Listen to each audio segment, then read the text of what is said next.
nesse momento em que cada um está trabalhando isoladamente, com aulas sendo feitas à distância. Nós precisamos nos desconectar fisicamente para nos conectar ainda mais virtualmente. A gente tem uma ferramenta que nos permite estar muito próximos da família. Está muito fácil a gente mostrar como que a gente pretende fazer com que o ensino remoto emergencial aconteça. E ele é uma via de mão dupla. Nele as famílias têm acesso a todos os canais, todos os setores da escola. Os links são colocados no ClassApp, os exercícios. E a gente viu que o ClassApp nos ajudou muito mais do que a gente poderia imaginar. Nesse momento de pandemia, ter essa ferramenta foi essencial. Isso realmente só agregou ao nosso trabalho e todas aquelas angústias, aqueles questionamentos, eles simplesmente desapareceram. É uma ferramenta de comunicação muito eficaz. Que é relacionamento.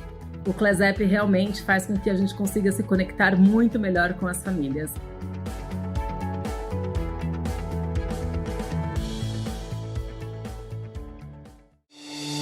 Imagine um mundo onde você possa contar com gente que se dedica a fazer o seu mundo melhor. Pessoas que te compreendem, porque compartilham com você os mesmos ideais e a mesma missão. Pessoas que pensam além, por você, e que estão sempre atentas aos novos ventos, às mudanças inevitáveis, às estações que se sucedem, os engenhos do tempo. Pessoas que caminham ao seu lado, mesmo quando o mundo impõe novas e inesperadas barreiras. Essa gente parceira, flexível e humana, atende por um nome: FTD Educação.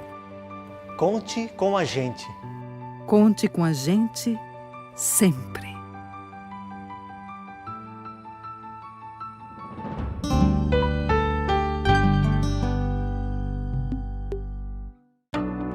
O poeta já dizia que o tempo não para.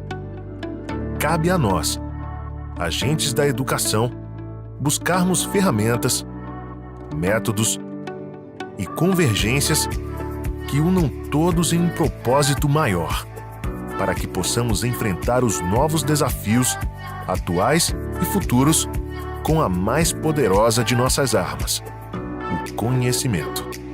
Soluções educacionais customizadas às reais necessidades da sua escola, garantindo acompanhar com agilidade e eficiência as transformações na educação.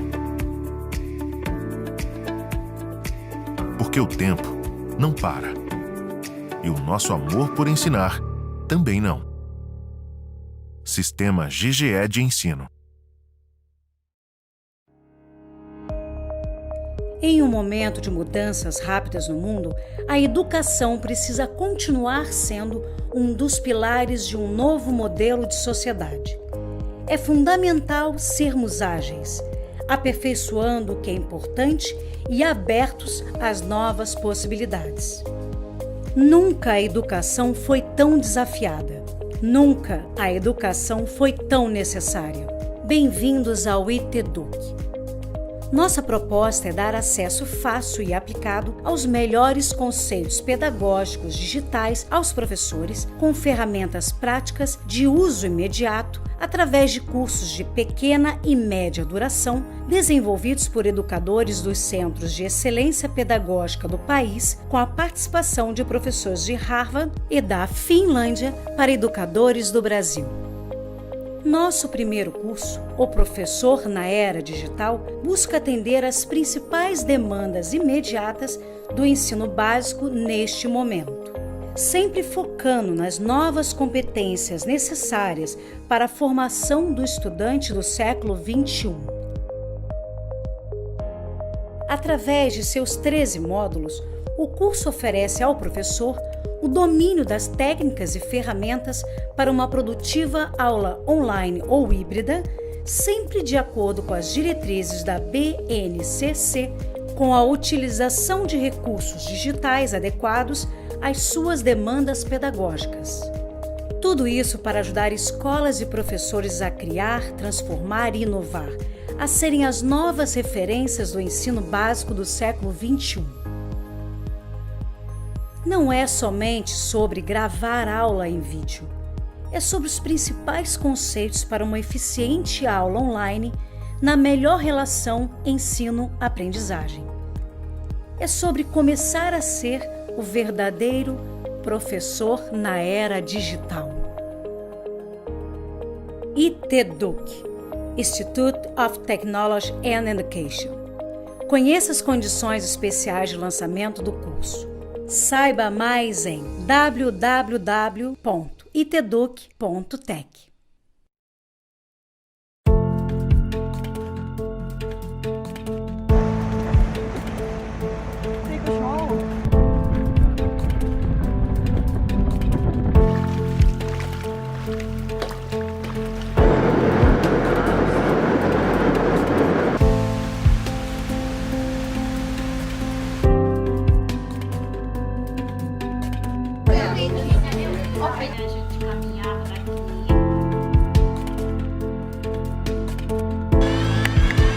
Com a nossa equipe, nós conseguimos fazer um passeio integrando o João a toda a equipe e visitando todos os lugares.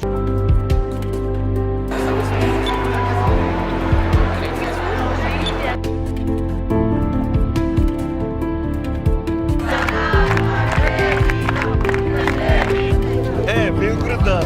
Coisa de fazer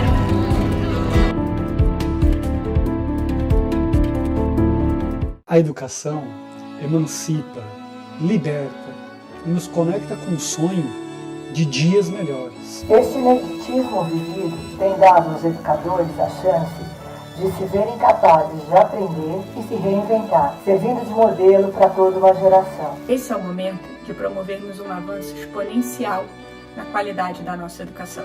E esse será o motor de crescimento do Brasil. Educar é uma missão de vida e a tecnologia pode ser uma grande aliada nessa jornada. A pandemia nos ajudou na transformação digital. O novo normal será híbrido. Através de uma comunidade forte e responsável, conseguiremos unir esforços para superar esse momento tão difícil. Com resiliência, empatia e muita garra, sairemos ainda mais fortalecidos. A educação transforma desafios em oportunidades e possibilidades. Essa pandemia está nos dando oportunidade de novos aprendizados. Vamos aproveitá-los. Sou Karina, educadora dos pés descalços, trabalho com gerenciamento de crises que requer a aprendizagem de educarmos as dores. O isolamento social será temporário, mas a reinvenção de nossas práticas como educadores ficará para sempre. A educação tem o poder de transformar a vida das pessoas. A pandemia nos traz reflexões e a principal delas é que não há progresso sem educação.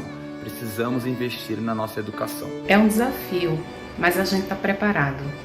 Os esforços de hoje trarão dias melhores amanhã. Se tem uma coisa de positivo que essa crise trouxe é que a escola se abriu para o mundo.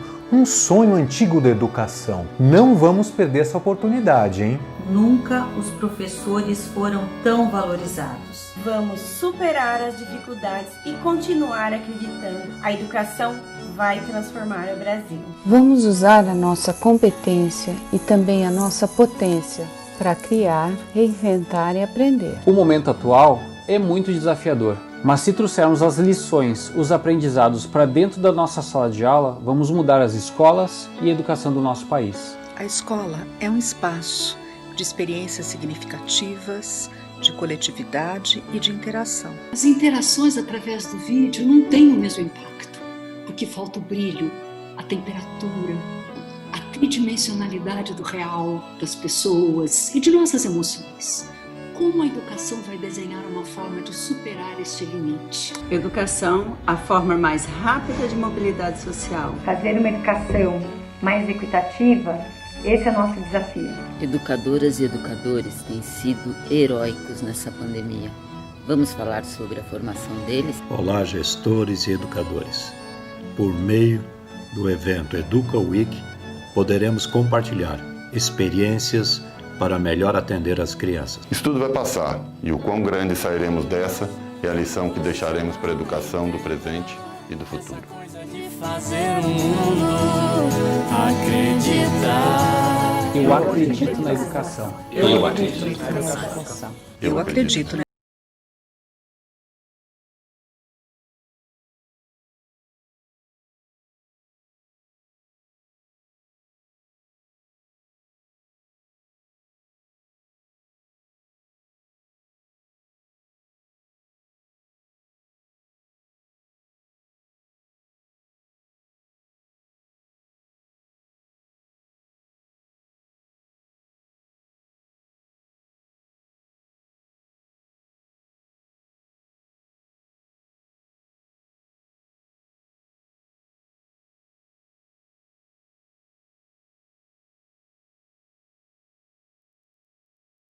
Olá, educadoras e educadores. É uma honra estar aqui e reunir os principais atores que administram a educação do Brasil e formam as lideranças que irão comandar o país nas próximas décadas. 2020, sem dúvidas, está sendo o ano mais complexo das nossas vidas. Mais de 50 milhões de crianças brasileiras e 2 milhões de professores estão sentindo na pele a necessidade de se adaptarem ao momento que estamos vivendo.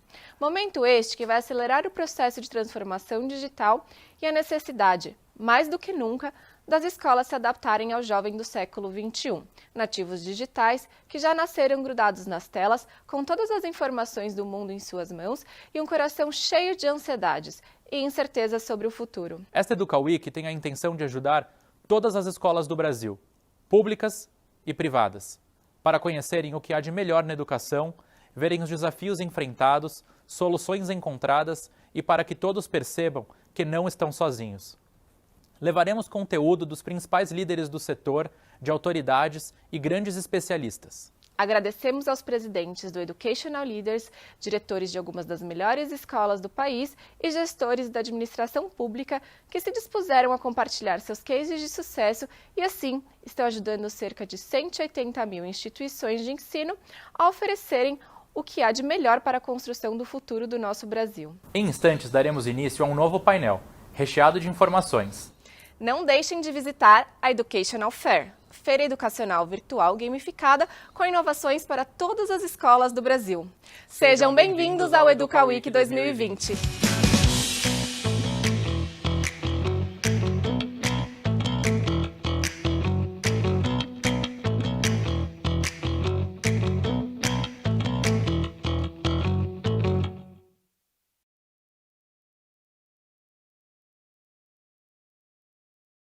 Olá pessoal, bom dia, sejam todos bem-vindos. Agradeço a todos que nos acompanham ao vivo. Para dar início ao painel Educando para o futuro dos alunos e não nosso passado, gostaria de convidar a mediadora desta conversa, Ana Maria Diniz, presidente do Conselho do Instituto Península. Bom dia, Ana Maria, seja bem-vinda. Bom dia, Marcos. Um prazer estar com vocês aqui no Educa Week, nesse painel tão importante com o Andreas Schleicher, para falar de um momento tão crítico que nós estamos passando, né, e com impactos enormes para a educação, para entender um pouco mais fundo o que a gente pode fazer como país para sair do outro lado de um jeito mais virtuoso. Obrigada pela oportunidade. Imagina.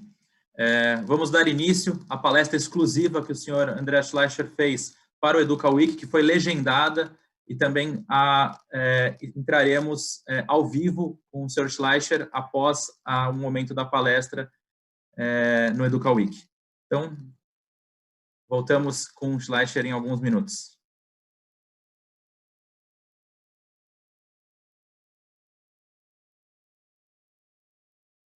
Hello, I'm delighted to join you for the Educa Week right here in Brazil. These are difficult times for education. Not just in Brazil, but worldwide. School closures have deeply disrupted our way of providing education. But it's also an opportunity to think afresh about the future of education. But first, though the crisis, you can see 1.6 billion students being out of school, on their own devices to learn. Remote learning that used to be nice to have has become the lifeline for education. But it is good as it can be for the delivery of instruction. It doesn't replace the social functions of schools that are very important. We also see that access, use, and the quality of online resources tend to amplify educational disparities. Those students from wealthy backgrounds who have access to the technology, who have parents who push them to study hard, who have the motivation and resilience to learn on their own, will be fine. Maybe this environment is liberating and exciting for them. But those young people who do not have the parental support, access to the right technology, or who have, just been spoon-fed by their teachers, never learned to study on their own, they're suddenly thrown into very difficult circumstances. Accreditation is at stake. Now, how do we do exams in this situation? How do we give young people the confidence and the accreditation that they can use to show employers what they have learned? There are clearly huge just-in-time needs for professional development. Teachers suddenly need to embrace entirely new pedagogical practice, find new ways to reach their students. And they couldn't have been possibly prepared for this. There are also very difficult curricular choices. When instruction time is limited, maybe 40% of original time, we need to think much harder about what we should be teaching. Should we focus on those essential, the fundamentals that will help reading, mathematics, science, that will help young people sort of to succeed on exams, be prepared? Or do we realize that this crisis actually commands a much wider range of cognitive, social, and emotional qualities, capabilities for student success? Very difficult choices. We can make them at the system level, or we can put that on the shoulders of teachers and schools. But despite all of those difficulties, there are also lots of really innovative educational solutions emerging. Some technology-based, some not. This is the challenge in which we are, but let's look at, despite this current challenges, at the evolution of education more generally. We started assessing learning outcomes through PISA in the year 2000. And that was a very different world back then. Reading was mainly about, reading books, printed text, linear text, material that had been carefully authored. When you didn't know the answer to a question, you could look it up in an encyclopedia. You could trust the answer to be true. And today, reading is mainly online from all sorts of sources.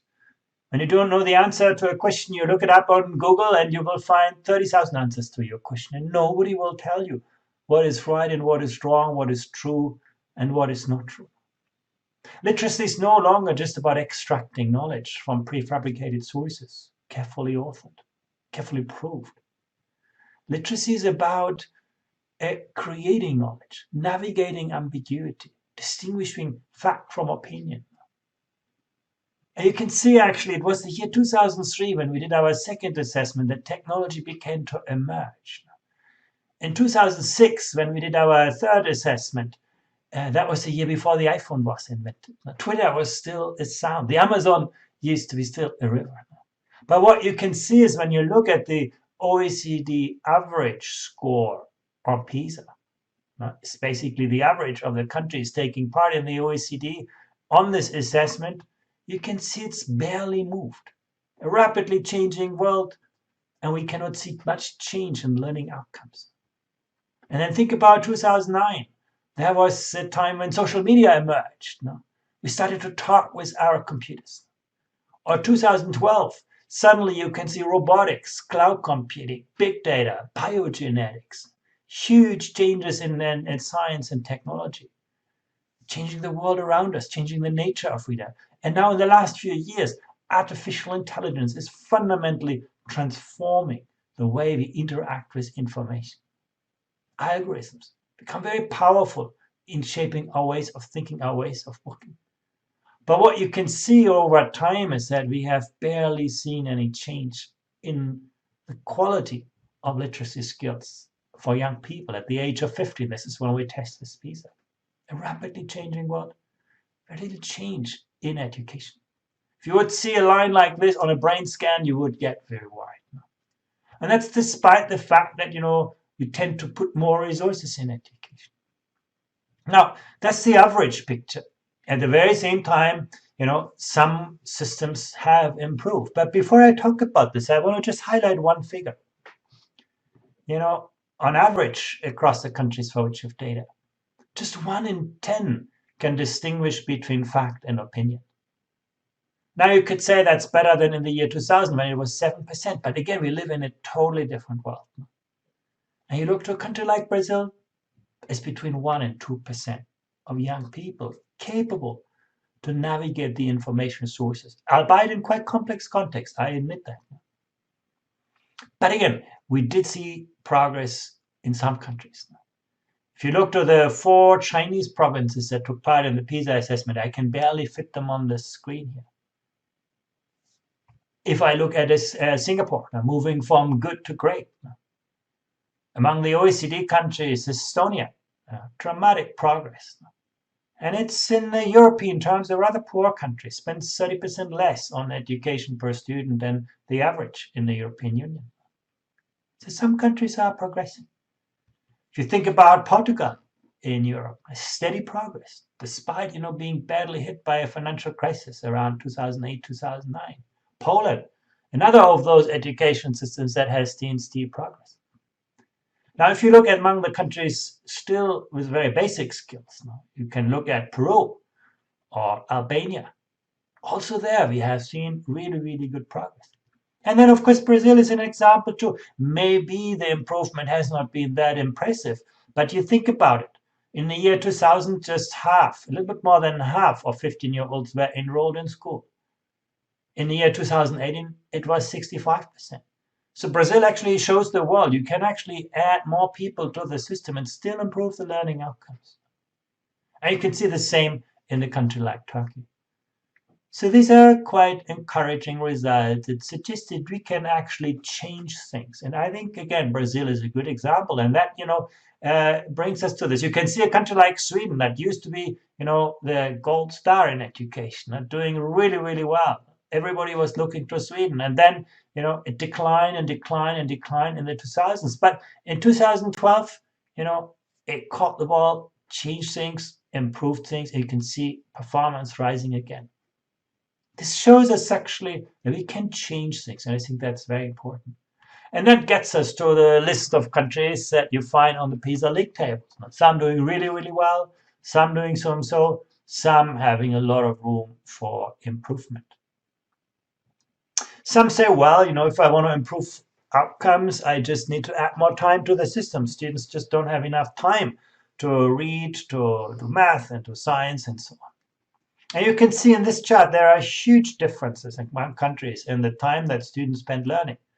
You look at the United Arab Emirates. Students spend close to 60 hours learning per week. Some of that in school, marked here in blue, and some of that out of school, homework, private tutoring, lots of things marked here in yellow.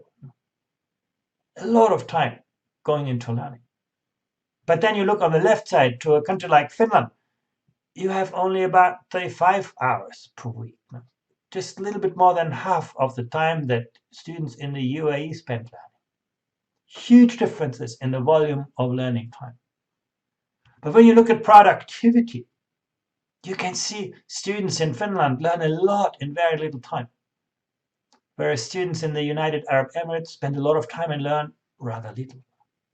The point I make is not just about the volume of learning time, it's the quality of the instructional system, quality of pedagogy, the quality of teaching. All of those factors are shaping learning outcomes. Learning outcomes are always the product of the quantity of time, the hours that we spend, and the quality of instruction. And we need to look harder at productivity. So learning time alone is not a great predictor for better learning outcomes. Now, what is a good, and Brazil is also a good example. Brazil is not so much an issue of lack of learning time, but more an issue of raising productivity in education. Now, learning time is not a great predictor. Here is a great predictor of learning outcomes.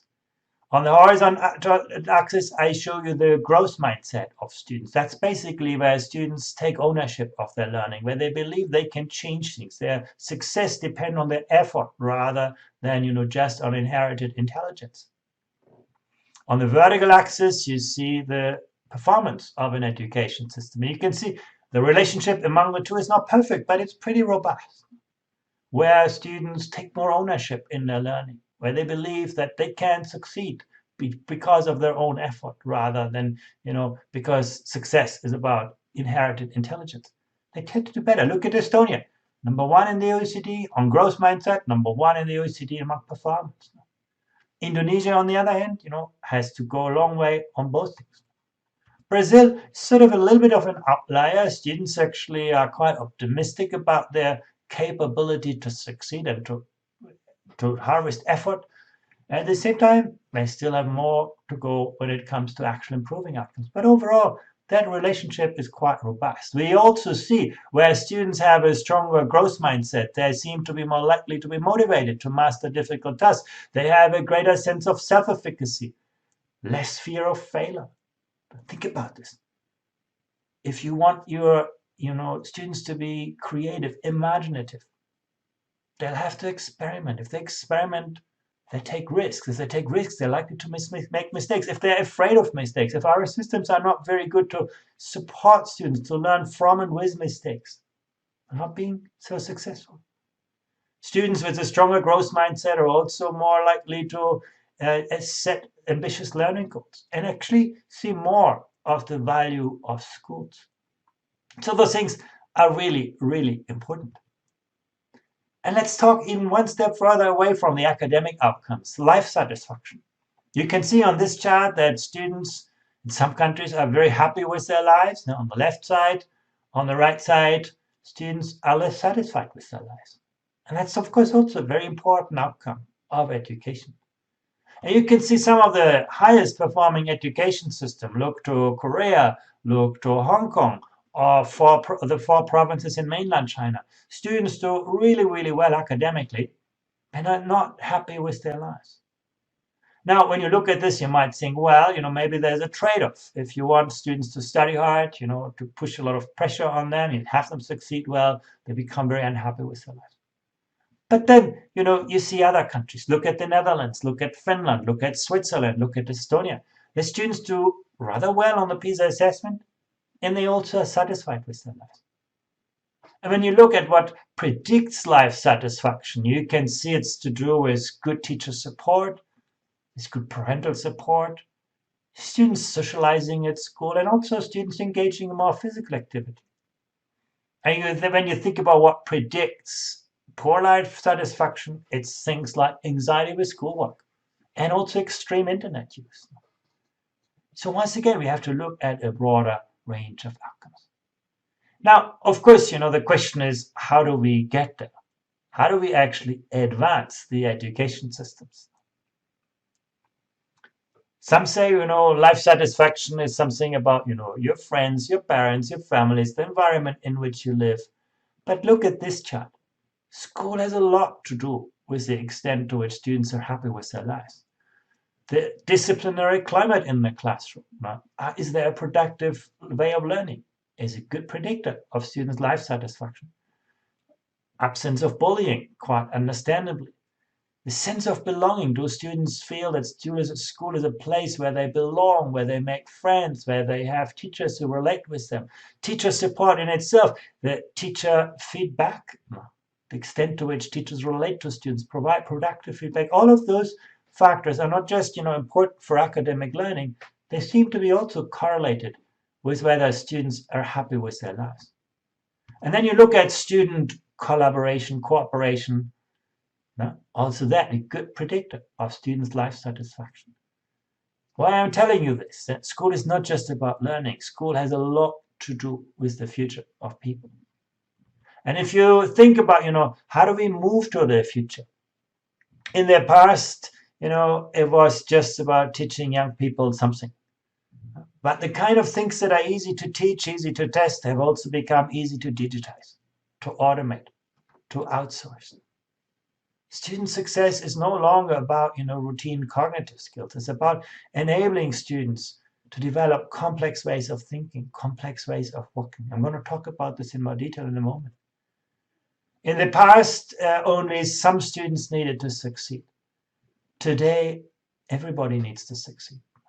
Education used to be about sorting people. Now it's about developing talent, ensuring that extraordinary talents are developed among ordinary students, understanding how different students learn differently and embracing that diversity with differentiated pedagogical practice, sometimes amplified by technology. And of course, that commands a very different caliber of teachers. In the past, we told our teachers exactly what to teach and how to teach with very prescriptive, narrow environments. Today, it's about, enabling teachers to become creative designers of innovative learning environments, to take professional ownership, to work as high-level professional knowledge workers. And of course, those people don't like to work in factories, the kind of tayloristic industrial work environments that we have created in our schools. They prefer flat, collegial, entrepreneurial school environments. And they don't want to just, feed information upward in the system. They want to be connected to their next teacher, their next school, maybe their next education system. These are the challenges of transformation that lie ahead of us, not just in this current crisis, but much more generally. Let's talk about them in greater detail. Now, how do we move away from a system where, we just reproduce knowledge towards imaginative, creating knowledge, having students think for themselves and work with others? In a way, our education systems have become very good at educating second-class robots, people who are very good to repeat what we tell them. In this time of artificial intelligence, we need to think much harder about what makes us human. Those are the questions that are in front of education systems. Now, once again, you can see on this chart that the kind of things that are easy to teach, easy to test, have also become easy to digitize, to automate, to outsource. The steepest decline in the demand of skills in our societies is not about, manual work anymore. It's about routine cognitive skills. In turn, we're seeing a rise in the capacity of non-routine analytic skills, the capacity of young people not to reproduce what they learn, but to extrapolate from what they know and to apply their knowledge in novel situations. And look at the green line, social skills, capacity of people to connect, to collaborate, to commit. All of this are becoming increasingly important now. And that has a lot to do with digitalization. Think about it. Technology has been incredibly democratizing. Everybody can contribute, everybody can collaborate, everybody can plug into this digital connected world. But technology has also been incredibly concentrating power. Think about the big tech companies that actually control a lot of our lives and our work. Technology has been incredibly particularizing. The smallest voice can be heard anywhere. But it's also been incredibly homogenizing, often squashing individuality and cultural uniqueness.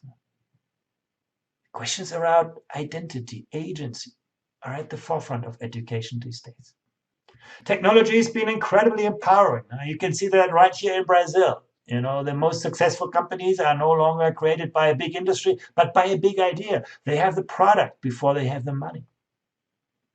But technology can also be incredibly disempowering. When we become the slaves of algorithms that tell us whether to turn left or right, or the fitness computer that tells us whether we are healthy, we are losing many human capabilities because we put them in the hands of technological devices. And where we end up on this chart has a lot to do with doing its core. Let's think about this in more detail now. If you think about the time before the first industrial revolution, neither technology nor education were very important for the vast majority of people. But the first industrial revolution changed everything. It put technology ahead of people and caused huge amount of social pain. A lot of people were left out of the equation. They were not ready in this industrial world. But there was also the time when, we invented universal schooling, putting people into institutions, making them compatible with the ways of thinking of the industry. Basically, making people compatible with, standardized work, to have basic kind of knowledge, to come on time to work and things like this. And that created generations of prosperity. But if we're honest, we have not seen real transformation in our education system since those times. And now we have the digital revolution, doing all of this again, moving technology ahead of the capabilities of people, and again, creating huge amount of social pain. Look at Brazil. You have university students having difficulties finding a good job, and at the same time, employers who say they cannot find the people with the skills they need. We need to close that gap. We need to once again, move people ahead of the technologies of our times. That's the task at hand for education now. Again, we have this rapidly expanding scope of knowledge. But what makes humans special is the realm of human knowledge, the realm of ethics and good judgment. Artificial intelligence is amazing. It's an amazing accelerator, an amazing amplifier of whatever we do. But it can amplify and accelerate good ideas and good practice in the same way as it can amplify bad ideas and bad practice. That makes it so much more important that people can make authoritative judgment, that they can navigate ambiguity. The realm of creativity, aesthetics, and design.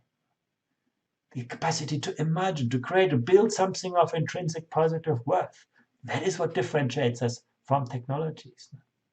The realm of natural and physical health, the realm of political and civic life. Creating, bridging social capital, our capacity to see the world through different lenses and perspectives, appreciate different ways of thinking, different ways of walking, understanding how other people work and think. Those are the challenges ahead of this. Of course, knowledge is always going to be central to this. But perhaps we should worry less about disciplinary knowledge, biology, chemistry, physics, and worry more about epistemic understanding. Can you think like a scientist? Can you design an experiment? Can you distinguish questions that are scientifically investigable from questions that are not? Those fundamental capabilities are important. History is not just about names and places and times. It's about our capacity to understand how the narrative of a society has emerged, how it developed, how it advanced, and why and how it unraveled when the context changed. What does it mean for the time in which we live? Can you think like a mathematician? We teach young people to calculate an exponential function. But do we really understand the nature of an exponential function? As humans, we are built for linear spaces. Time is linear, space is linear. We actually have a hard time to capture the nature of an exponential function. In fact, if we did, we would have probably dealt with the coronavirus in very different ways than we have actually done so. If we can teach young people the foundations of the academic disciplines, rather than just the surface knowledge, we're going to equip them much better to accumulate and develop the knowledge they need when they need it. If we just, teach at the surface without those foundations, students are going to get lost when the context and the content will change. And if we're honest, Brazil is no exception. Our school systems have become a mile wide and an inch deep. We teach a lot of things at very shallow depths. How can I say that? Look at the Brazilian PISA results. Students are actually quite good when they were confronted with relatively shallow, narrow tasks. They could answer them. But the moment students had to solve a complex problem or apply a concept in a different context, or to think across the boundaries of subject disciplines, they had great difficulties. Maybe the future of education is about teaching fewer things at greater depths.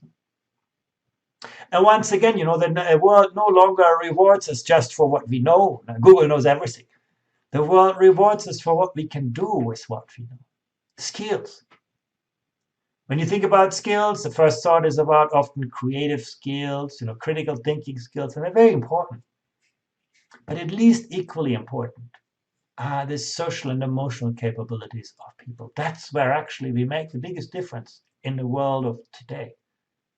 And actually, we started to collect some data on this. If you think about classroom climate, now the first thought you have is about, discipline, is about, classroom structure, classroom organization, things like this. But look at this chart. You can see actually classroom climate is very strongly predicted, by the sense of cooperation that students have, the sense of self-efficacy, the curiosity, the optimism, the trust, tolerance, and so on. Many social and emotional dimensions actually are very powerful forces relating to the classroom climate. When you think about, bullying in school, also that, you can combat bullying with many policies and practices, making everybody aware, ensuring that there's no tolerance, all sorts of things. But once again, the social emotional capabilities and dispositions of young people are a very strong predictor for school bullying.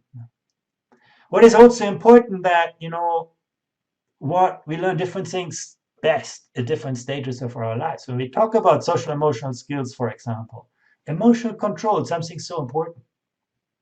We learn that best between, the ages of 0 and 3, well before we think about schooling even. In fact, later on, some of those social emotional skills become, personality traits or character qualities. It's very hard to change them. Early in life, they are skills. Think about language. We often teach people foreign language in secondary school, a lesson on Monday and another lesson on Thursday. Well, the problem is that's almost the only way in which the brain does not accumulate learning about foreign languages. If we wanted to be successful, we would, embed, foreign language teaching in a sports class in kindergarten or primary school. Neuroscience tells us a lot, and often our school systems are, organized around the habits of governments and people and adults, rather than about what we know about the nature of learning. We need to become better at that and embed that in our instructional system. Now, if you would ask me, what are the most transformative competencies in tomorrow's world? Here's my list, and this is a list that we develop with hundreds of experts from very different fields through our Education 2030 project. The first, not surprisingly, is our capacity to create new value, to build something of intrinsic positive worth. That's the biggest differentiator to technology. I said it already. Our capacity to navigate ambiguity, to manage and resolve tensions and dilemmas, to understand and resolve and moderate conflicts, and to take responsibility to mobilize our cognitive, social, emotional resources to do something. Many times in life we know what to do. Many times we are capable of doing something, and we are still not taking action. That kind of initiative is very, very important. If you think about the kind of pedagogies around this, the first point I want to make is about openness, anticipation. Our school systems are very, very good in transmitting the established wisdom of our times. We're far less good in helping young people question the established wisdom of our times. Being open to the novelty, being ready to see when there is need for something new. Learning is the easy part. Much harder in life is our capacity to unlearn and to relearn when the context changes. Our ability to reflect, to step back, to see the bigger picture, to see the forest among the trees. Also, that is of crucial importance. And then again, taking action, giving students space to develop agency and co-agency. It's not just about what I do, it's about what can I do with others. If I take some lessons from this, of course, it's to do with rigor, focus, and coherence. Rigor is about cognitive demand, creating learning environments that are capturing the imagination of students, their interest, their engagement. Focus, teaching fewer things at greater depths. And coherence, creating meaningful learning progressions. Success is about remaining true to the disciplines, but aiming at disciplinary learning and the capacity of students to see problems through multiple disciplinary lenses. To focus on areas with the highest transfer value, where students can extrapolate, apply their knowledge, use it in other contexts. Having problems that are thematic, problem-based, project-based, that are co-created in conversation. And remember, many things in education are core, not taught, particularly when it comes to social emotional skills. Long story, but very, very important. But let's get to the second dimension. How do we get from education systems that are just sorting people to education systems that are really, really good at capturing the potential of every learner? I want to bring you back once more to the PISA results. Here, I show you for one country, and I take the Slovak Republic here, the gap between the students from the most disadvantaged and the most privileged students. Think about this. You take the Slovak Republic, an average performer on PISA, the students from the poorest neighborhoods do, very, very poorly among the poorest performing countries, and the students from the wealthiest neighborhoods, they can compare themselves with Estonia, with Hong Kong, and so on. Some people say that's inevitable. Poverty is destiny. If you come from a disadvantaged background, you don't have the resources, don't have the time, you don't have the means to be good in education. But, compare that with Portugal. The 10% most disadvantaged students in Portugal are almost as good as the average student in Slovenia. And if you look at the Chinese students, the Chinese from the 4 provinces, you can see the 10% most disadvantaged students in these provinces are almost as good as the students from the wealthiest backgrounds in the Slovak Republic. So you can see poverty need not be destiny. Some students, in some countries, students from all social backgrounds achieve excellent learning outcomes. So we can do much better in leveling the playing field. This is about social background. You can do the same story about, geography. If you see in the case of Finland, only 5% of the performance variation among students lies between schools. The closest school is always the best school. There's no variability. You don't have to worry about school choice as a parent. Every school achieves high performance. You look at the other extreme, you look at Israel, you can see almost half of the variability lies between schools. The kind of school you choose for your child has a huge influence on the quality of learning. And most countries are in the middle of that. Now, Brazil also sort of so-so, but still a lot of variability lies between schools.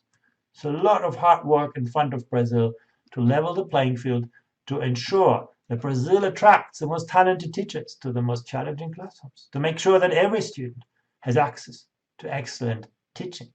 And you can see that in this chart. Now, ideally, you would like to be in the green area, where basically there's a good match between resources and needs, where systems are capable to add resources where they are most needed to attract talented school leaders and teachers in a challenging environment. But you look to Brazil, particularly when it comes to educational material.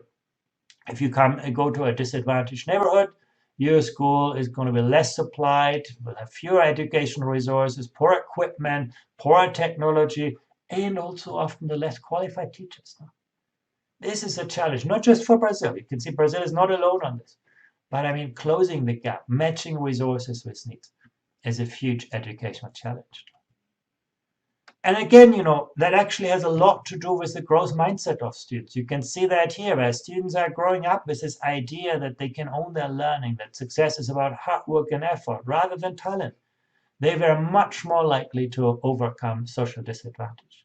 And that's particularly true for Brazil. You can see Brazil has one of the longest bars on this chart. Let me move to the third challenge. How can we strengthen professionalism in education?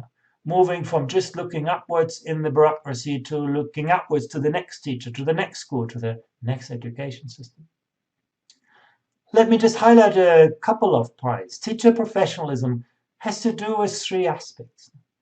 It has to do, of course, with the knowledge that teachers have.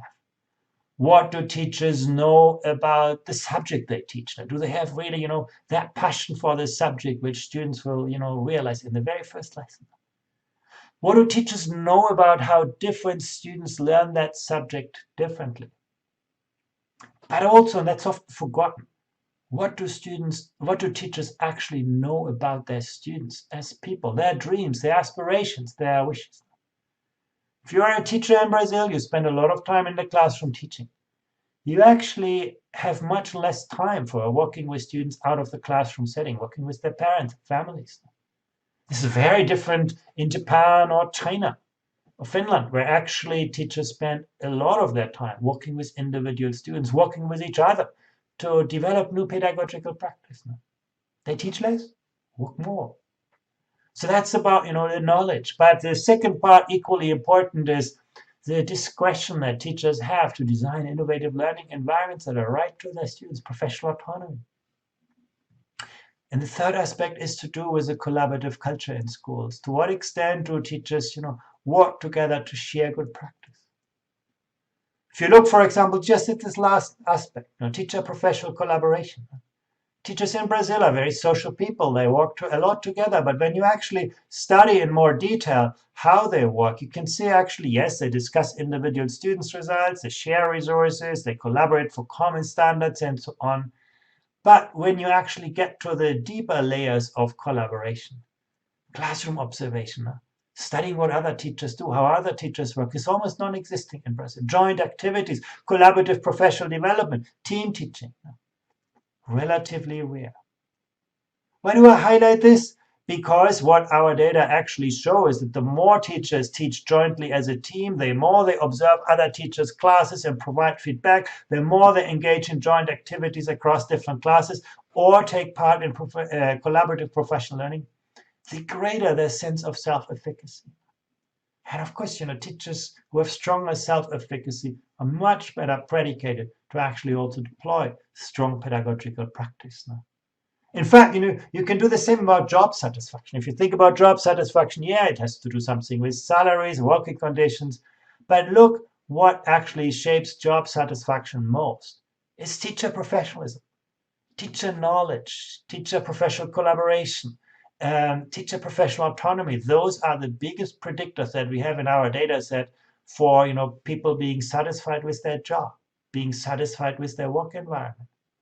These are actually better predictors than things like class size or teacher salaries.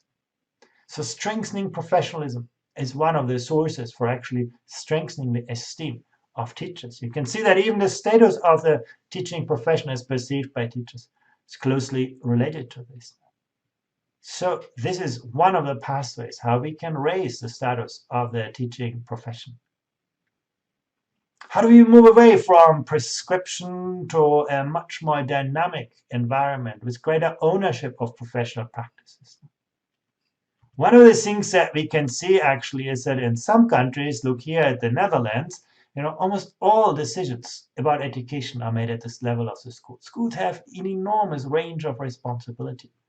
If I look to Turkey and Greece, basically schools have almost no role in the education system.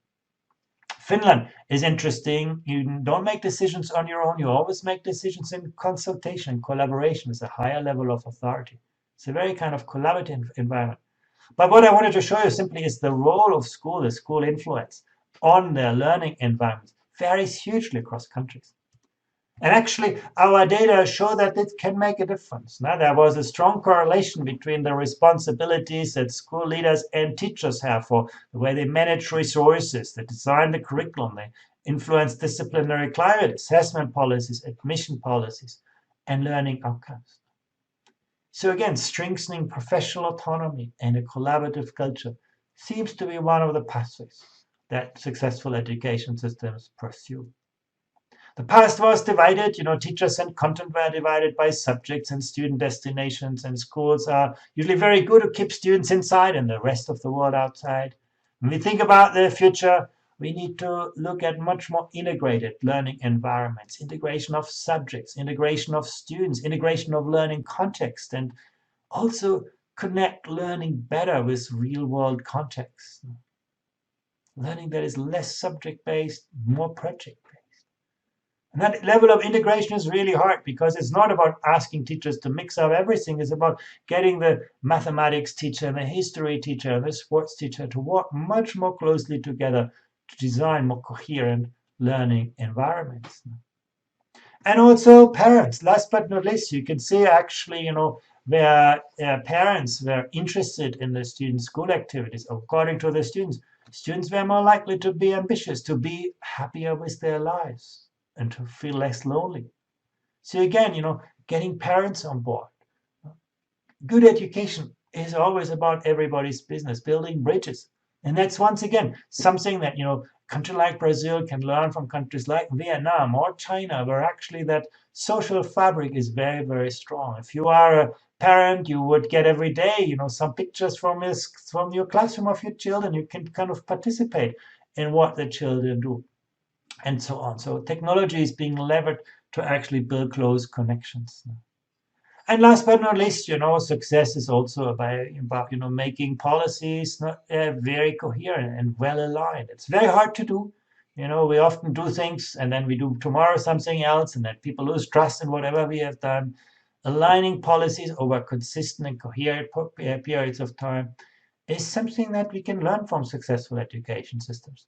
Where, if you are a ruling party in 1 year, you didn't engage in designing a policy if you wouldn't trust that, the next party, the next government is going to carry this forward. So you always keep an open mind. You negotiate, you discuss the policies, and you discuss them with the profession. Now, if you do not engage teachers in the design of policy and practice, they're not going to help you with implementing policy and practice. So those things are really, really important. And that's really hard. I acknowledge this. Changing education can be like moving graveyards. You cannot rely on the people sometimes who are out there. The status quo has just many protectors. That's the reality. And sometimes we as parents are, part of the problem, not part of the solution. We get so anxious when our children no longer learn what was very important to us, or when they do learn things that we no longer understand. Teachers are often more likely to teach how they were taught than how they were taught to teach. And as a policymaker, you can lose an election over education, but you rarely win an election over education because it just takes a lot of time to translate good ideas into better outcomes. These things are really, really hard. We have also complex governance structures. You think about Brazil, you have the federal government, the state government, the schools, and all of that needs to be orchestrated. We often don't have the kind of supportive ecosystems that other fields of public policy can draw on. The health sector has a huge industry out there. In education, we often, artisan. In medicine, you would never ask, a doctor to invent their own medicine. They can rely on those kinds of resources. In education, we need to do those things. This is really, really hard. And, making change happen is easy to talk about. The kind of things I talked about is very hard to make them happen. Only few countries really succeed. The road of education reform is simply littered with many good ideas that were poorly implemented. That's where we need to do better. And the real obstacle to education reform is not often conservative followers, but conservative leaders. Don't ask yourself how many teachers follow your own ideas as a policymaker or a school leader.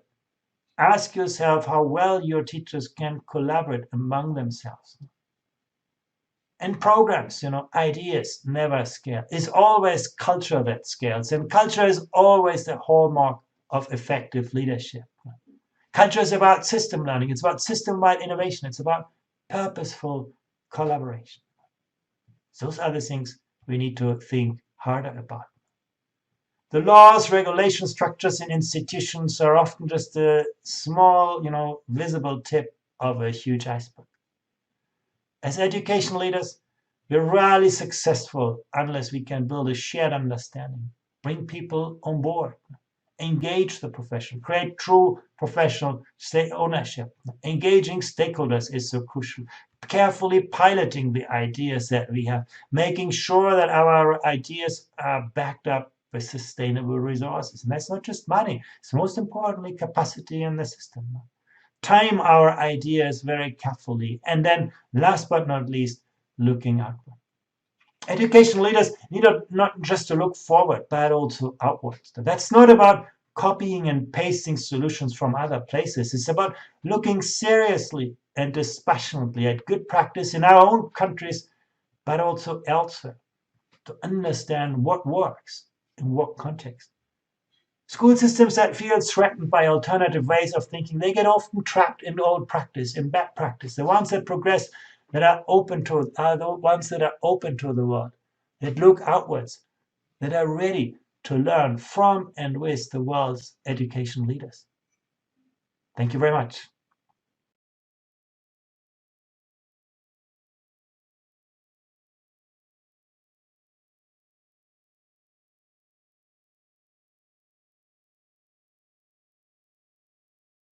To have a better education. Here in this conversation is also Ana Maria Diniz. She is president of Península Institute. Hello. Hello. Hello. Thank you to Marcos and all the organization. Thank you to Back it's a pleasure for me to mediate this panel. I hope it works and it helps us here in Brazil with some lights to improve our education. Thank you.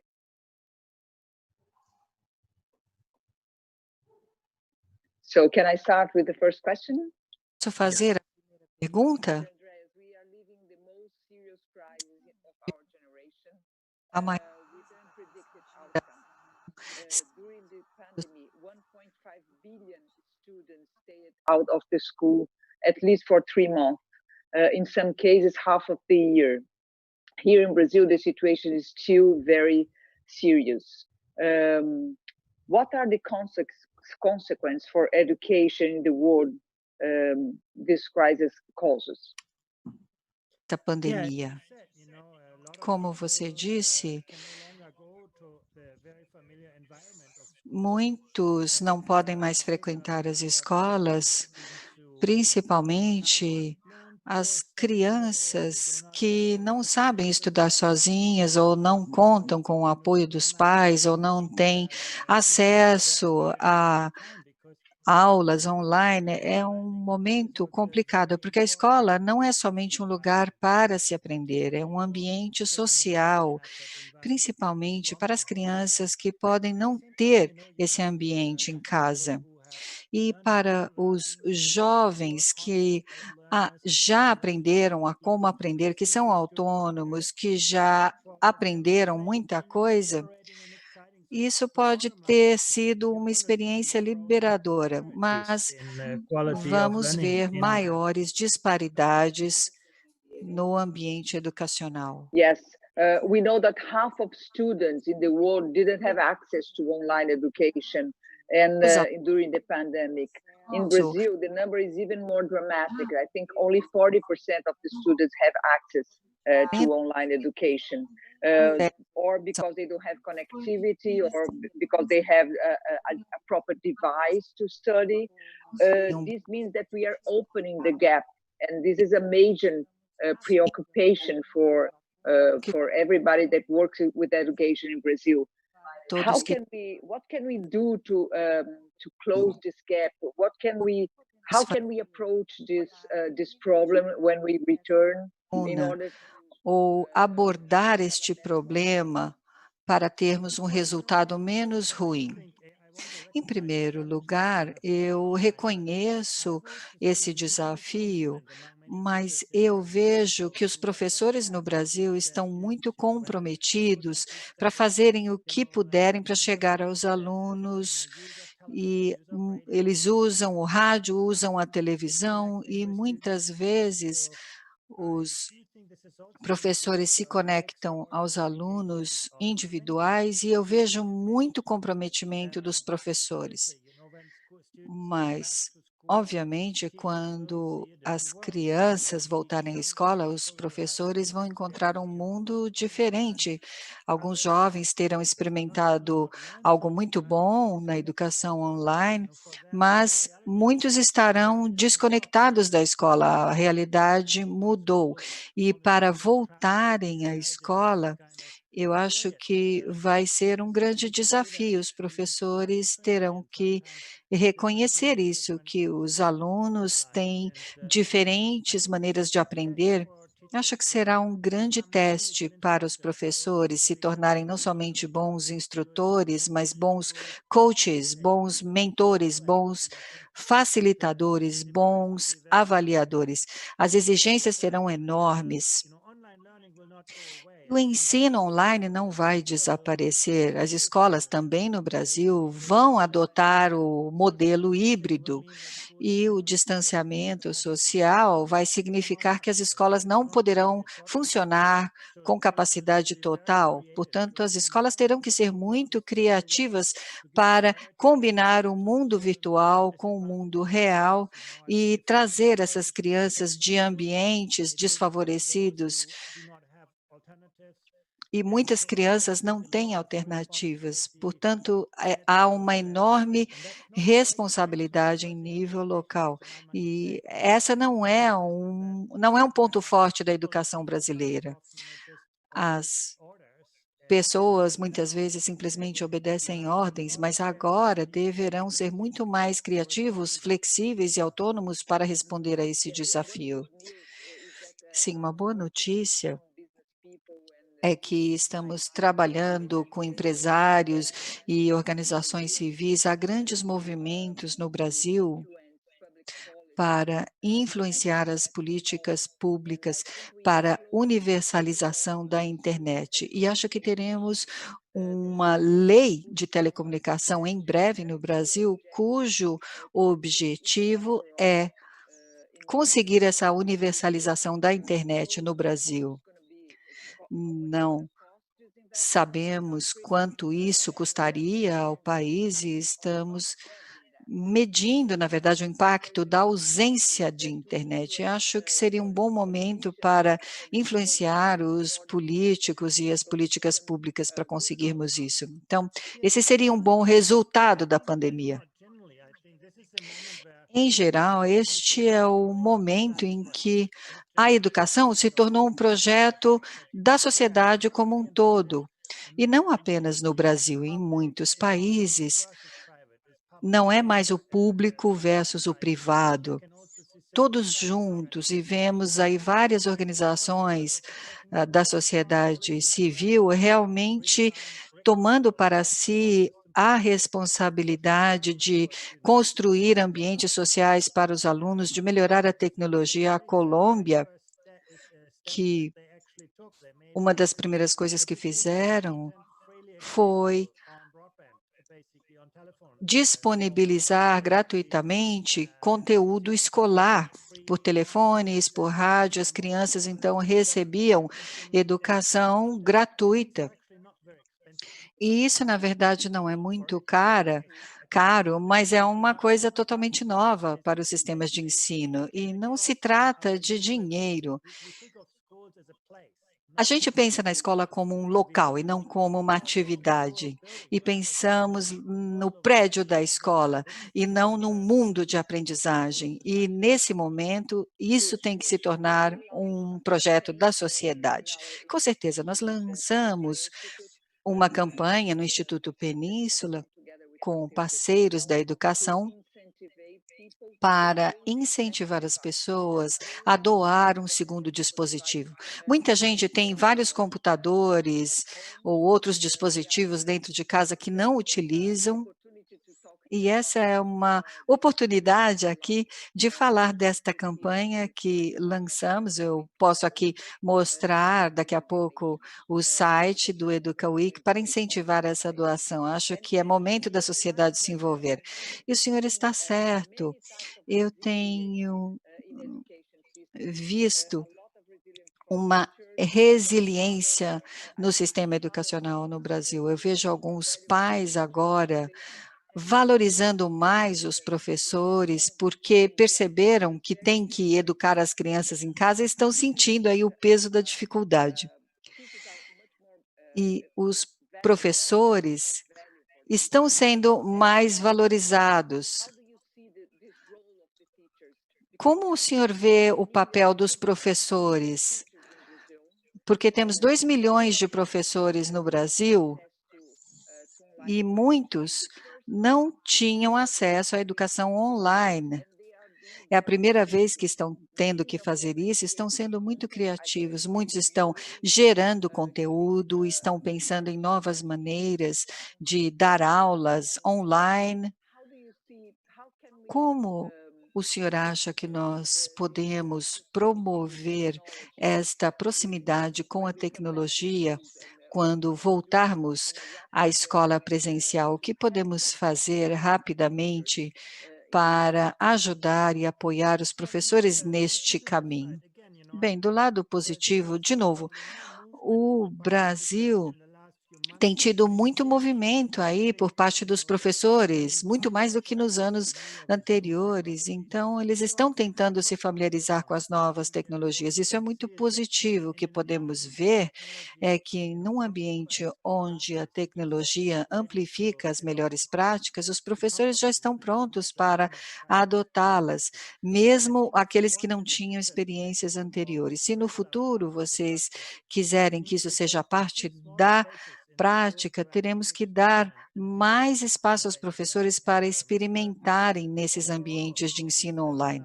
De forma geral, pelo menos é o que os resultados PISA mostram, o sistema de ensino brasileiro é muito prescritivo. Vocês têm aí um conteúdo bastante rígido, os professores são obrigados a cobrir esse conteúdo e raramente eles podem se envolver na geração do conteúdo. Eles têm pouco tempo fora da classe com outros professores para gerar conteúdo, para aprender melhores práticas, para fazer projetos relacionados à tecnologia.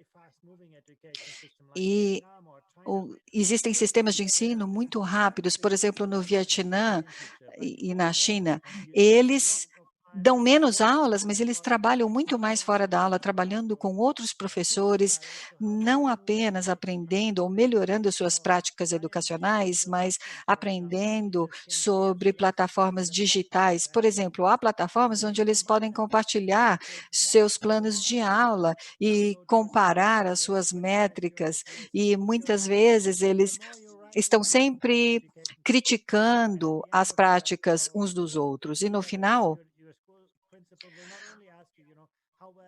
o diretor, no final do ano, não vai perguntar: seus alunos aprenderam? Não, ele vai perguntar: qual foi a sua contribuição ao sistema de ensino geral, global? E esse é o problema com os professores brasileiros. Eles dão aulas demais e não têm tempo fora da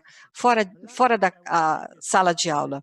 E a última coisa que eu gostaria de dizer é que ensinar não é um processo transacional.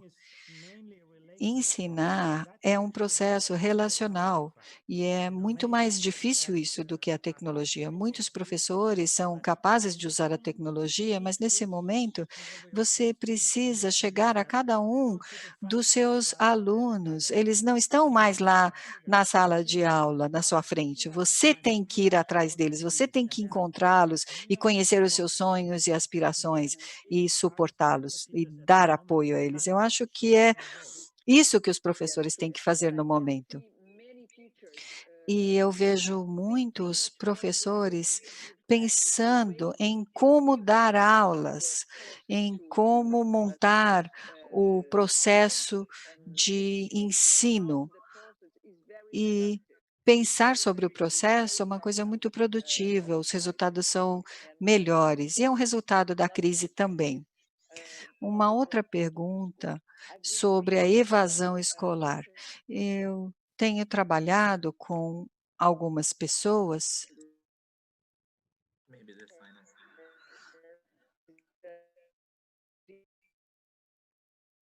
the schools drop after the crisis. We have nós some students that has already declared, around 30% of the students of high school declare already that they are not intend to come back to school because they need to help their families, because they need to generate não vão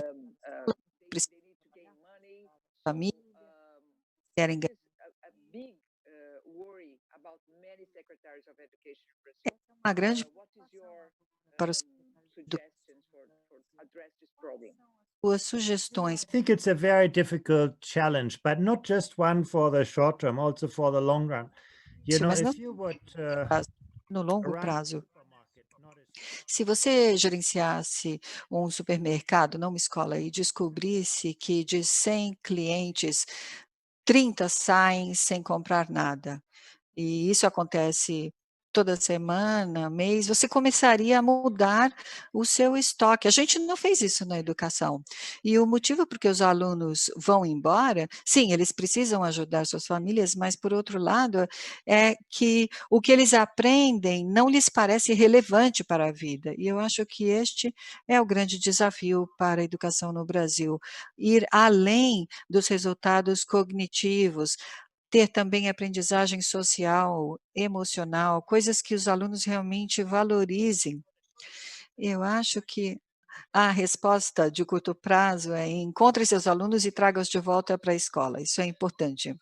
Mas para o longo prazo, o ensino tem que ser mais relevante para um maior número de pessoas. Eu acho que no Brasil vocês estão muito voltados ao sucesso acadêmico para entrar na universidade, e esse não é o único destino possível. E eu acho que o sistema de ensino não leva isso em conta. Eu tenho uma pergunta aqui. A professora Raquel, do Brasil, pede se o senhor poderia nos dar uma sugestão. Qual seria a coisa mais importante que o Brasil deveria fazer para melhorar o ensino público? Como professor, seria realmente mudar o âmbito do ensino. Eu acho que os alunos aprendem coisas demais superficialmente. Se quiser mudar, realmente uma mudança de longo prazo, seria ensinar menos coisas com maior profundidade. Não ensine tudo na matemática, mas ensine as pessoas a pensar de forma matemática. Então, não ensine tanta ciência, mas ensine como pensar como cientista e quais são as questões que podem ser investigadas cientificamente. Eu acho que vocês no Brasil poderiam realmente ter um grande sucesso se vocês liberassem o currículo e reduzissem as ideias essenciais. Será que eu posso complementar aqui, acrescentando mais um ponto? Você teve a chance de ver a nossa orientação do currículo. Nós lançamos em 2018 a nova orientação para o currículo. Você acha que esta nova base curricular significa uma melhoria ou não foi na direção certa? Eu gosto dessa base curricular, porque oferece uma orientação e os professores utilizavam livros, não é, que são muito abrangentes e com a base curricular vocês isolam os aspectos mais essenciais, mas mesmo assim, como professor, você precisa ter um discernimento, o que é importante para a minha sala de aula hoje, para os meus alunos. Se eu for a uma aula de matemática e eu vou ver mais ou menos 17 pontos sendo apresentados. Na China, eu veria no máximo 1 ponto sendo apresentado, e isso é o que eu estou dizendo. Essa base curricular realmente oferece uma base, mas os professores sofrem muita pressão para ensinarem coisas demais. Nossa, eu concordo 100%. Na sua visão, qual deveria ser a nossa prioridade quando voltarmos à escola presencial em setembro? O que você acha que a gente devia enfocar? Nós sabemos que este processo gera muita ansiedade e estresse, não somente para as crianças, mas para os professores e todo o sistema, até os pais, né? Qual deveria ser o nosso foco quando voltarmos? Por exemplo, o que um diretor de escola deveria enfocar, um secretário de educação? Bem, em primeiro lugar, dê apoio às pessoas. Nós temos várias pesquisas mostrando que não é nas escolas que as pessoas se infectam. Na verdade, a escola é um local seguro e poderiam introduzir algum distanciamento, mas as escolas podem ser locais bem seguros e a prioridade tem que ser encontrar aqueles alunos que sofreram mais com a crise e que eles possam receber um apoio maior para eles chegarem ao nível de todos. Se a escola só puder acomodar 60% ou 50% dos alunos, deveriam ser aqueles alunos que ficaram mais atrasados, que precisam mais de um auxílio individual, pode ser que sejam os mais jovens ou aqueles que não tiveram acesso a ensino remoto. E eu acho que esses alunos têm que ter a prioridade na oportunidade. E comunicar que a escola há muitos fake news,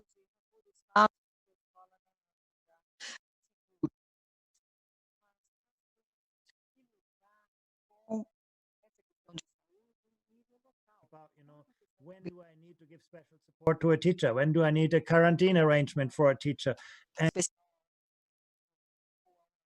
não acho nós temos muitas países que já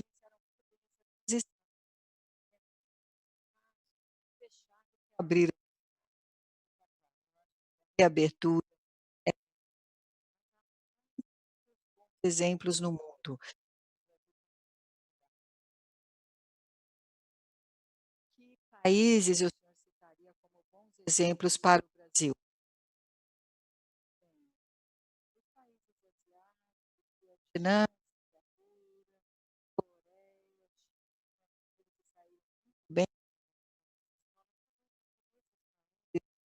Professor, próximo.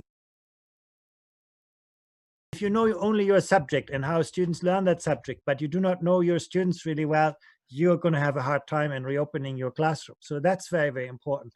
If you look to Europe, some European countries like Sweden never closed schools. They said, well, we close everything, but we don't want to close schools because that is the foundation of our society. And they have tried to make schools safe places. We can learn a lot from that experience. My own country, Germany, has got very well back on track as well.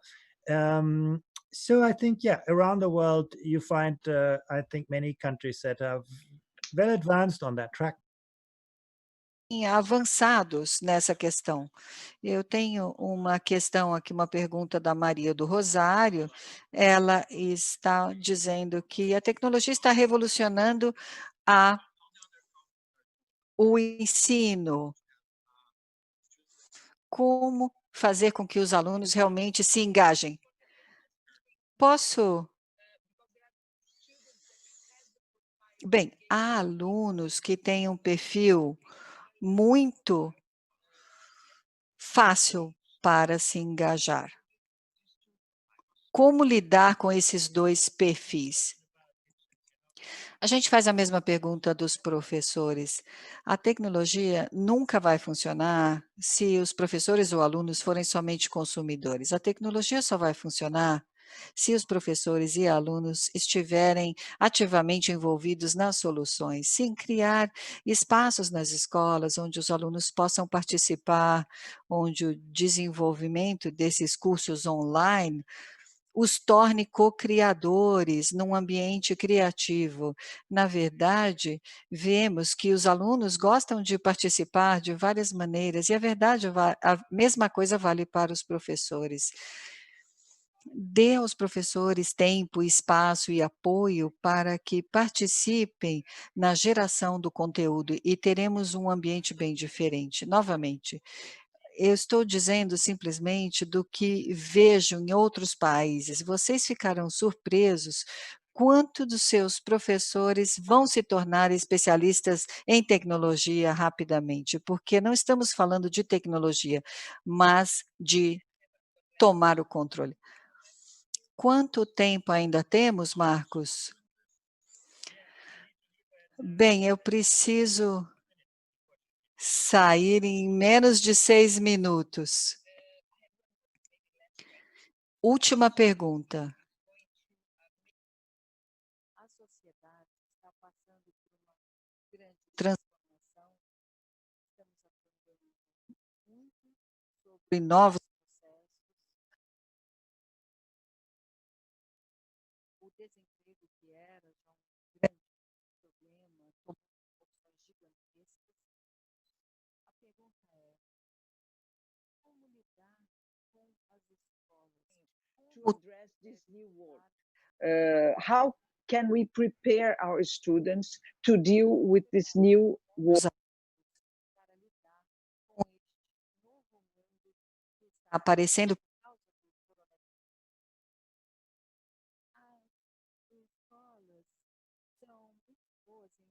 os alunos confinados.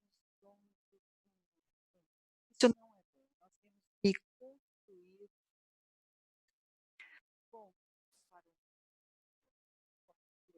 trazer paz para a escola. Há muitas maneiras de fazer. Quando as crianças crescem com um bom entendimento do mundo como um todo, é que podemos educá-los para o futuro. O ensino brasileiro está muito focado em sucesso acadêmico. O mundo é muito maior do que isso. Num sistema de mundo real, as pessoas têm que saber lidar com tudo. Eu vejo muitas crianças no Brasil que não gostam de ciência, principalmente se vêm de locais desfavorecidos. Pode ser que elas nunca tenham encontrado um cientista ou nunca tenham tido uma prática na ciência. Se isso fosse introduzido mais cedo em suas vidas, seria diferente. E depois as crianças, os jovens têm que ter acesso a estágios, isso é muito importante. Muito bom. Muito obrigado, Andrés. Eu aprendi muito, foi uma super aula, muito obrigada por seu tempo, e foi um conteúdo muito importante para discutirmos com o público. Andreas, muito obrigado por estar conosco hoje de manhã. Para o Brasil é uma honra tê-lo aqui no Educa Week 2020. Gostaria de pedir uma última mensagem para o Brasil. Neste momento difícil da pandemia, é aqui que temos que nos perguntar que tipo de educação nós queremos dar aos alunos para o futuro. Apesar de todos os desafios, nós vemos tantos professores no Brasil tomando essa iniciativa, construindo ambientes locais, isso me faz ser otimista que o Brasil vai conseguir fazer essa transição. Há muita gente assumindo responsabilidades pelo ensino, por seus alunos. Portanto, eu acho que existe aí uma luz no final do túnel, que vocês estão no caminho certo. Muito obrigado, Ana Maria Diniz, senhor Andreas Schleicher, obrigado a todos, obrigado por nos assistir. Grande prazer.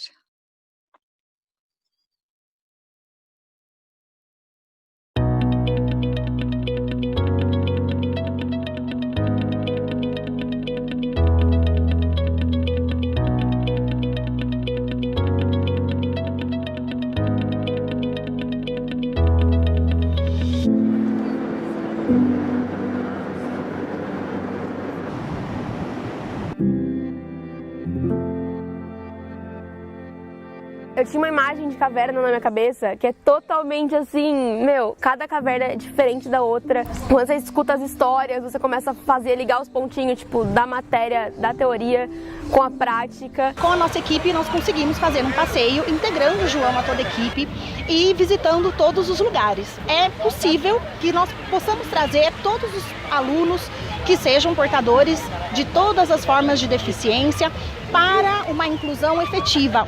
É que é uma experiência nova, né? Agrega para a nossa vida. Você não só se aproxima de pessoas assim que você nunca imaginou que você ia se encontrar, se conversar, trocar uma ideia. Que eles levassem essa forma diferente de aprender, né, para suas vidas. O espaço da aprendizagem é o mundo.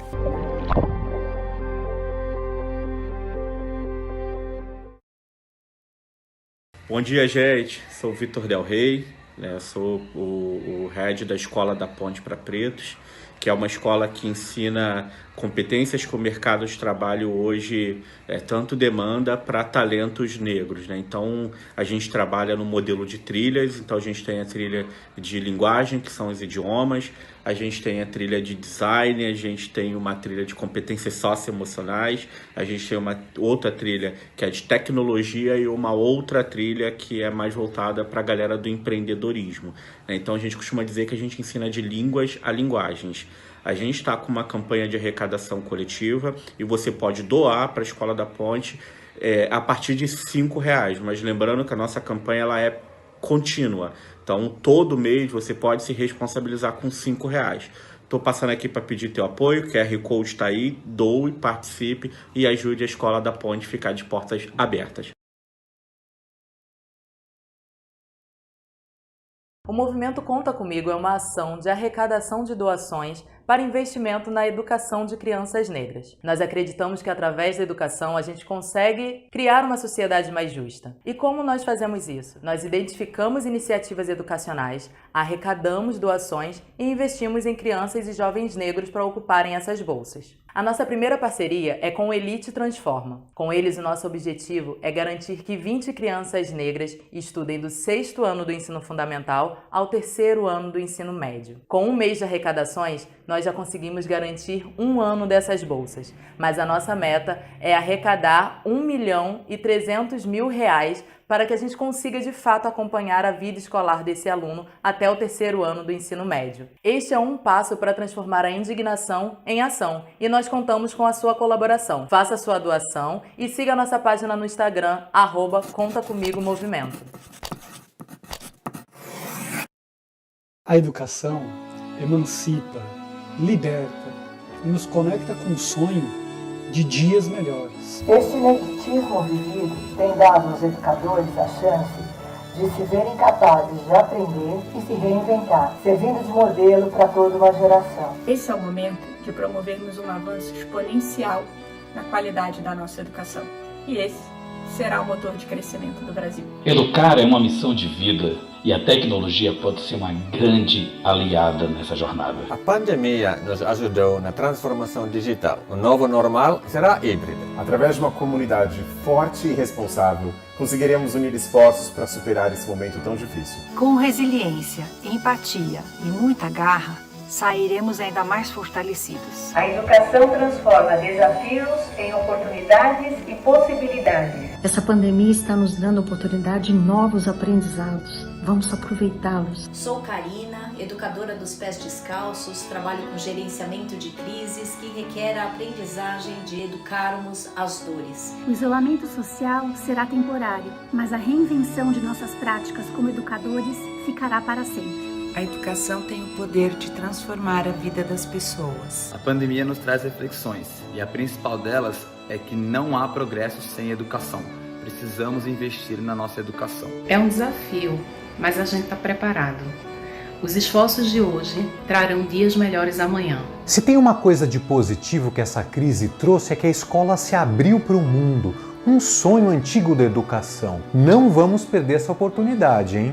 Nunca os professores foram tão valorizados. Vamos superar as dificuldades e continuar acreditando. A educação vai transformar o Brasil. Vamos usar a nossa competência e também a nossa potência para criar, reinventar e aprender. O momento atual é muito desafiador. Mas se trouxermos as lições, os aprendizados para dentro da nossa sala de aula, vamos mudar as escolas e a educação do nosso país. A escola é um espaço de experiências significativas, de coletividade e de interação. As interações através do vídeo não têm o mesmo impacto, porque falta o brilho, a temperatura, a tridimensionalidade do real, das pessoas e de nossas emoções.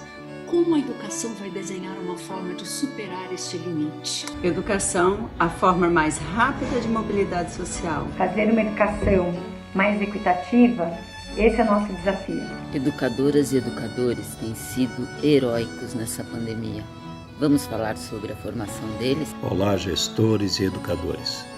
Por meio do evento Educa Week, poderemos compartilhar experiências para melhor atender as crianças. Isso tudo vai passar, e o quão grande sairemos dessa é a lição que deixaremos para a educação do presente e do futuro.